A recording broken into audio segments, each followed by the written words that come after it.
দিয়ে দিচ্ছি কাজু বাদাম বেটে রাখা জল। তো 5টা কাজু বাদাম বেটে আমি জল করে রেখেছিলাম, ওটা দিয়ে দিলাম।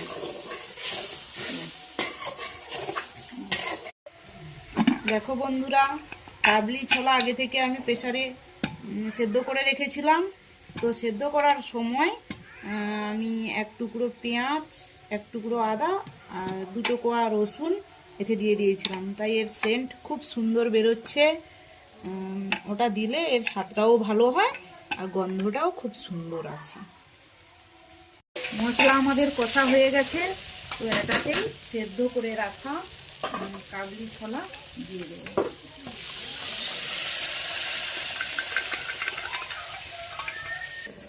দেখো বন্ধুরা, চানার কালারটা কেমন সুন্দর হয়েছে, তোমরাই কমেন্ট করে জানাবে কেমন হয়েছে।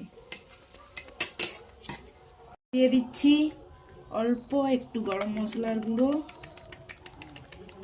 এবার আমরা তড়কাটা দিয়ে দেবো। তো তড়কাটা আমরা রেডি করছি, চলো। দেখো বন্ধুরা, তড়কার জন্য আমি এই চামচটা নিয়ে নিয়েছি। তো এটাতে এই যে ঘি দিয়ে দিচ্ছি 2 টেবিল চামচ, দিয়ে এই যে আগুনে একটু ধরছি। প্রথমে ঘিটাকে গরম করে নিচ্ছি। গরম করে নেওয়ার পরে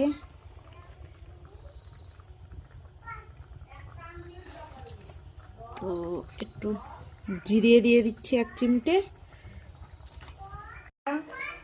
বন্ধুরা, এটাতে যদি কেউ লঙ্কা দিতে চায়, যারা বেশি লঙ্কা খায় তারা লঙ্কা দিতেও পারে। নামিয়ে এনে লঙ্কা দিয়ে তো তরকারির মধ্যে দিয়ে দিতে পারে। আমি লঙ্কা ছাড়াই দিয়ে দিচ্ছি, আমরা একটু ঝাল কম খাই। হয়ে গেছে। এবার উপর থেকে ধনেপাতা ছড়িয়ে দিলাম। আমাদের চানা রেডি।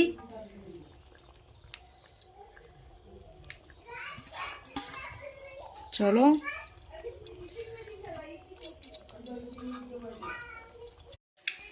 ইতিমধ্যে আমাদের নানপুরি আর চানা রেডি, আমরা খেতে বসে গেছি। কেমন হয়েছে দেখো বন্ধুরা, খুব সুন্দর হয়েছে। কেমন হয়েছে সবাই বলো। সেই স্বাদ। দারুণ।